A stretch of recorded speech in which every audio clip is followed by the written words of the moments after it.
네, 이렇게 군에서도 확진자가 나오고 그리고 대구와 청도 지역이 특별관리지역으로 지정된 상황에서 이 시점에서 어떤 점을 더 집중해서 살펴봐야 하고 또 대응해야 하는지 박광식 의학전문기자와 좀 더 자세히 이야기 나눠보겠습니다. 자, 먼저 국민들이 지금 시점에 대해서 심각성을 어느 정도로 생각하는 게 좋을까요? 네, 일단 지금 감염병 위기 경보 단계라는 게 있습니다. 지금 네. 경계 수준으로 유지는 하되 지금 3단계죠? 예, 3단계인데 심각에 준해서 대응하겠다고 방금 전에 발표가 있었는데요. 네. 그런데 이제 경계 수준과 이 심각의 기준이 뭔가를 좀 살펴봐야 됩니다. 네. 경계 수준은 이 코로나19의 감염병 유행이 지역사회 감염은 시작됐지만 제한적이라는 단서가 붙습니다. 예. 하지만 이제 4단계, 심각 단계로 이제 올라가면요. 이게 제한이라는 단서가 이제 빠지면서 네. 전국에서 곳곳에서 산발적으로 이제 환자들이 발생하는 상황이 되는 겁니다. 하지만 지금 정부는 지금 코로나19 확진 환자가 네. 교회 중심으로 발생을 하고 있고 그리고 어떤 청도 대남병원이라는 어떤 병원 중심으로 이렇게 다량의 환자분들이 이렇게 나오면서 아직까지는 제한적이라고 지금 보고 있는 겁니다. 네. 그러니까 지금은 3단계를 1월 27일부터 유지하고 있는 상황이고 심각에 준해서 대응을 하고 있습니다.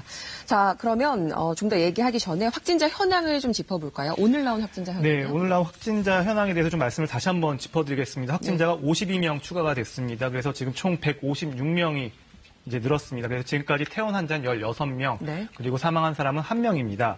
현재 검사 중인 사람은 지금 2,707명입니다. 예. 그리고 새롭게 확진된 52명에 대해서 앞서 또 보셨지만 네. 대구에서 38명, 서울에서 3명, 경북에서 3명, 경남에서 2명, 충남, 충북, 경기, 전북, 제주, 광주에서 각각 1명씩 나왔습니다. 네.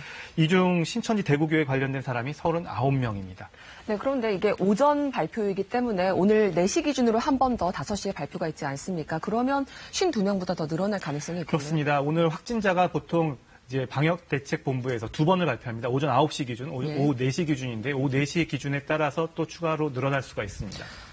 예. 환자가 이제 100명 넘어가기 시작하면서 다들 어떤 부분을 중요하게 봐야 되는지 감이 안 온다 이런 분들이 많은데요. 좀 짚어볼까요? 네, 일단 제일 중요한 거는 지금 청도 대남병원에 좀 주목을 해야 될 것 같습니다. 네. 일단 병원 내 감염이 우려되는 상황이고요. 거기에 있는 그 청도 대남병원이 그 병원 하나만 딱 있는 게 아니라 청도 보건소 네. 그리고 요양원과 함께 한 건물 안에 있는 거라서 연결 통로로 다 연결이 돼 있습니다.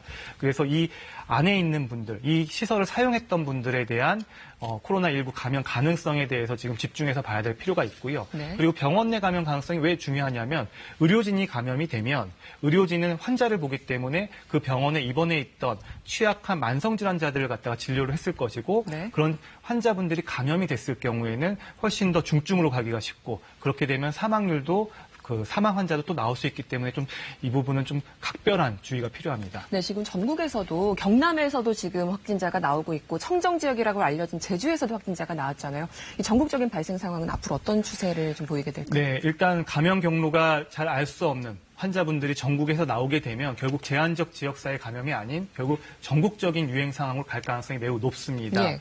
하지만 이분들이 대구에 왔다 간 그 확진 동선이 있다면 네. 그 부분에 의해서 조금 더 제한적이라고 볼 수는 있지만 그렇지 않고 대구하고도 관련이 없고 신천지하고도 관련이 없고 그리고 청도 대남병하고 관련이 없는 더군다나 해외 여행력도 없는 환자분들이 계속 는다면 이 부분에 대해서는 지역사회 유행이 현실화됐다라고 이렇게 볼 수 있는 부분들입니다. 이 부분들이 늘어났을 경우에 환자들이요. 예, 현실화됐다고 사실 지금 인정을 하고 있지 않습니까? 그러면 나도 모르게 감염이 될 수 있다 이런 우려도 지금 높아지고 있습니다. 그러면 시민들은 어떤 부분을 좀 챙겨야 될까요? 네, 지역사회 감염에 대해서 결국은 시민 여러분들의 개인위생 수칙을 잘 지키는 것이 무엇보다 중요합니다. 손 씻기를 강조를 또 다시 한번 드리고 싶은데요. 네. 손 씻기를 강조하는 것은 결국 손이 여기에 오염물질이 묻은 손이 결국 눈이나 코나 입으로 이렇게 만질 수 있기 때문에 그리고 보통 1시간에 한 20번을 만진다는 통계가 있습니다. 그렇기 때문에 손 씻기가 매우 중요하고요. 그리고 발열이나 호흡기 증상이 있는 분들 반드시 이 마스크를 착용하고 그리고 사회활동은 좀 자제하시는 게 좋습니다. 예. 한 가지 더 좀 제가 강조하고 싶은 거는 이런 발열과 호흡기 증상은 아니지만 가벼운 몸살 감기가 있는 분들 어떻게 해야 될지 많이 고민들 하실 겁니다. 그렇죠. 이런 분들은 동네 병원에 가시면 안 됩니다. 일단은 3, 4일 정도 집에서 머물면서 본인이 물도 좀 마시면서 해열제나 이런 걸로 좀 통증이나 발열을 좀 관리하면서 그러면서 본인의 진짜 열이 37.5도가 넘어가는지를 잘 관찰했다가 네. 숨이 차거나 기침 증상이 같이 있다면 그때 1339에 신고를 해야 됩니다. 그래서 선별진료소나 안내를 받아서 움직이시는 게 좋습니다. 그러면 증상을 일단 좀 본 다음에 1339에다 문의를 한 다음에 움직이라는 말씀인 네, 거죠? 그렇습니다. 무작정 병원부터 찾아가는 게 정답은 아니다. 네, 그렇게 병원에 갔다가 확진자로 판정이 됐을 경우 그 병원들이 또 다 폐쇄가 되고 네. 그 지역사회 의료시설, 의료 시스템이 붕괴될 수 있기 때문에 좀 각별히 조심하는 게 좋겠습니다. 지금 그 병원 시설 말씀을 하셨는데 지금 최근에 갑자기 확진자들이 늘어나면서 그 음압병상과 관련해서 너무 숫자가 턱없이 부족한 것 아니냐 이런 이야기도 나오고 있습니다. 이 부분은 어떻게 좀 추가가 될까요? 일단 음압병상 시설에 대해서 한 국가지정 격리병상이 198개로 집계되고 있고 지금 민간에 있는 음압병상까지 합하면 1000개까지 확대될 수 있다 이렇게 얘기한 바가 있습니다.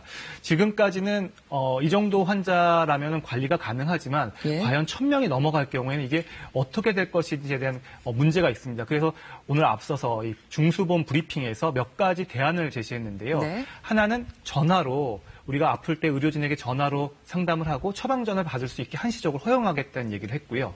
또 하나는 안심병원을 운영하겠다는 겁니다. 네. 호흡기 질환자들이 가지 않는 정말 안심병원을 따로 운영을 해서 다른 환자들이 진료를 받을 수 있게끔 했고 또 하나는 그 시도별로 각 지역 거점별로 감염병 전담병원을 설치하겠다고 지금 이 얘기를 한 상태입니다. 예, 알겠습니다. 오늘 마지막 질문이 될 것 같은데요.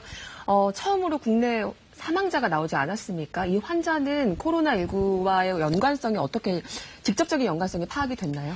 네, 일단 그거는 오후 2시 그 중대본 브리핑에서 정확하게는 알려지겠지만 일단 폐렴으로 숨진 것으로 알려져 있습니다. 그래서 만약 폐렴일 경우에는 아마 코로나19 그 바이러스하고의 관련성이 매우 높을 것으로 예상됩니다. 예, 알겠습니다. 국민들 역시 좀 심각에 준해서 그런 마음가짐으로 함께 대응을 해 나가야겠다는 네, 시민 생각이 협조가 듭니다. 절실합니다. 예, 오늘 말씀 여기까지 듣겠습니다.